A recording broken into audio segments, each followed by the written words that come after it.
យើងគេទៅបេះពុំពុយត្រឡប់មកវិញចូលផ្ទះតាពឹបលេងជាមួយកូនអស់កម្លាំងពេកចាំងហើយទៅគ្រូអីបំពន់កម្លាំងតិចចិនហើយមានអីទេនឹកឃ្លានតែកាទៀវទូកនៅខ្ជុងយូរនឹងឯងអាហ្នឹងចំណូលចិត្តដែរមានអ្នកណាស្គាល់ប្រវត្តិកាទៀវទូកនឹងអត់ណោះ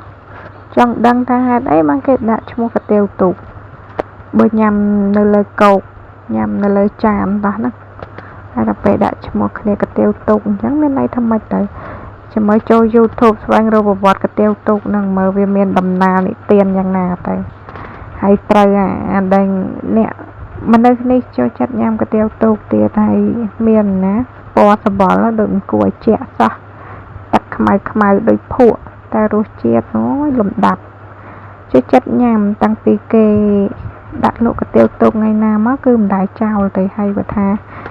ឲ្យរើសយកកាទៀវទូកហើយនឹងកាទៀវធម្មតាហ្នឹងប្រហែលខ្ញុំយកកាទៀវទូករាល់ថ្ងៃហ្នឹងមើលទៅហើយកាទៀវទូកហ្នឹងក៏អញ្ចឹងដែរបើថាញ៉ាំហើយអត់មានម្រះខ្ចីណាអាហ្នឹងអត់ទៅឆ្ងាញ់ទេនេះចំពោះខ្ញុំណាព្រោះខ្ញុំចូលចិត្តម្រះខ្ចីដែលដាក់ជាមួយកាទៀវទូកបើបន្លែផ្សេងអាហ្នឹងអត់បញ្ហាដាក់កុំថាដែរអញ្ចឹងទៅវាត្រូវគ្នាវាដូចបន្លែហ្នឹងវាត្រូវជាមួយកាទៀវទូកហ្នឹងហ្មងអញ្ចឹងមិនគេឆ្នៃដាក់វាណាតែមនុស្សយើងឆ្លាតរបស់ណាឆ្ងាញ់យកវាមកដាក់ឲ្យត្រូវគ្នាដល់ពេលអ្នកហូបហ្នឹងអញ្ចឹងទៀតរកទៅរបស់ឆ្ងាញ់ហើយថ្ងៃនេះដែរមកហូបកាទៀវទូកទៀតដែរ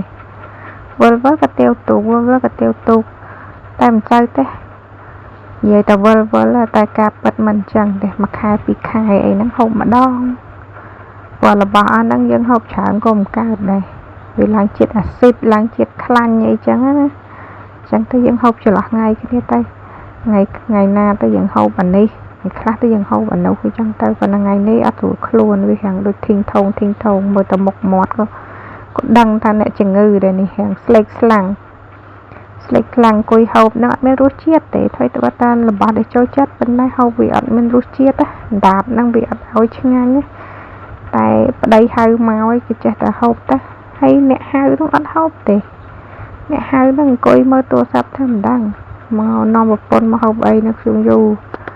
គាត់ថាល្វើយអត់មានកម្លាំងទៅហូបអីតិចទៅមិនដឹងហូបអីផងដល់ពេលជិះទៅមកដល់ខ្ញុំយូរហ្នឹងក៏ចូលកន្លែងចាស់ទៅកាទៀវទូកមួយចានទៅកុំឲ្យគេអន់ចិត្តអីចឹងណាហើយអង្គុយហូបម្នាក់ឯងហ្នឹងដាក់កាមេរ៉ាថត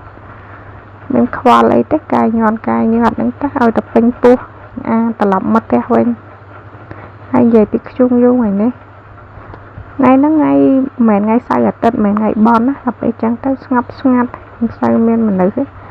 ពេលខ្ញុំទៅស្ងាត់ចងំដល់ពេលចឹងទៅអ្នកលក់ដែរ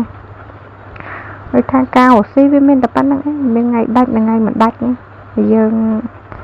យកថ្ងៃដាច់ហ្នឹងមកម្លោះថ្ងៃមិនដាច់ទៅវារស់ស៊ីវាតែប៉ុណ្្នឹងឯងវាអត់មានអីជាថិតថេរណាអញ្ចឹងតែយើងដាក់ចិត្តរស់ស៊ីយើងទទួលយកការពិតទៅ